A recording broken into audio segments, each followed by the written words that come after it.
Right. Like, well, you weren't like, oh, well, this is easy. This is a shoe-in. No, dude. Yeah. There wasn't a path. I was so fucking scared. I legitimately was ready for shit to get really, really bad. Yeah. And it's a really reaffirming lesson to myself of like, damn, like people can feel when you're passionate about shit and the universe or like things align. It will respond to you. So and that like, was my that's dub. Yeah. major too, because, and I think this goes with the not all about money thing, is like one of my things, and what I always do in my little prayers to the universe is like, I always say I want all of these things, but not if it means this. Yeah. Not if it means I have to do work for shitty people. Yeah. Not if it means I'll be alone and no one will love me. Yeah. Not if it means sacrificing my relationships with my, my romantic relationship and my family. Not if it means, these things. I want it, but don't stay away from that. Yeah. Give it to me in a different way. Yeah. Right. Yeah. And one of the things is I want to work with rad people. Dude. I don't want to work with any brand that I'm like, I can't believe I have to do work for them. Dude, I had one, this was a real perspective shift, but it's exactly what you're saying is I wrote to myself, I never want to work for someone ever again.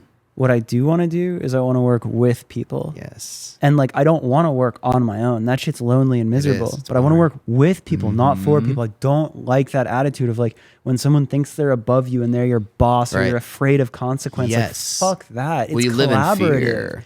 And so for me, it was like, I want to get to my goals working with people, not for people. And that to me is the bigger victory than any number, is I did it working with people. Oh, that's so good. Yeah. Because it actually feeds kind of confidence and autonomy. Yes. Right? Where it's like, if every time I've worked for someone, even when I've worked for great people, for great brands or for a great boss, even, there's this part of your brain, and I think everyone listening to this can relate with this, that is fearful that this is the ongoing anxiety that you have, that your relationship with them will make or break your life. Yes. Yeah. And you're like afraid anxiety, you can't do shit. The longer you stay at a job and you have that mindset, the more you box yourself in. Yeah. They might not even be boxing you in. You might just be like kind of got this ongoing anxiety that like I might get fired, and what if I showed up late? Oh my God, I'm 15 minutes late. I hope they don't notice, or I hope that they're not stressed about it, or I hope they're not adding up the other times I was 15 minutes late. It's such a fucking toxic feeling. And it's like that kind of comes from that. And it's like, no matter, even if you're getting paid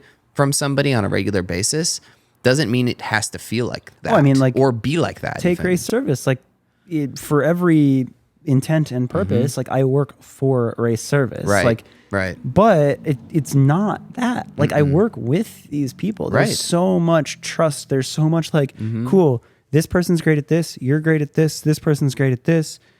Go take over the world together. Yes. And there's so much empowerment and trust. And even you and I, like we both work with Deanna. Like I feel that way. Like Deanna, the producer and editor of Where Are All My Friends, and I think Gold Couch as well now. Like I always say to her, I'm like, yo, like if this spot of the podcast isn't interesting, cut it. Or like tell me the guests you want to have. So good tell me that. the rebrand. Like, dude, like that is like a partner in crime with this. And like never, ever, I would never want her to. It's funny because she's going to edit this and we're like talking about how I'd. Hi, Deanna. Hi. But like, it's not, there isn't some like consequence of like, oh, you didn't do this good enough. It's just like, yeah, like we work with each other. Like, is this whack? Like, should we change it? Like I hope more people do that shit too. Like, I think that's a new world thing too. Yeah. I think that people, especially after the pandemic, the employee-employer relationship has been completely renegotiated. Yeah. And I think that there's a little less, at least a little less of this person on the mountain shouting at the peasants below. Yeah, yeah. There's a little less of that. Yeah. You know, because people, when they got out of work, for better or for worse, said, you know what? They got, what it was is they got a chance to be unbrainwashed. Yeah. Which was beautiful. Yeah. It was like all of a sudden they like all of these natural things that they weren't getting before because they were being forced into these fucking weird channels. Is they were going, oh, well, I don't need to put up with that.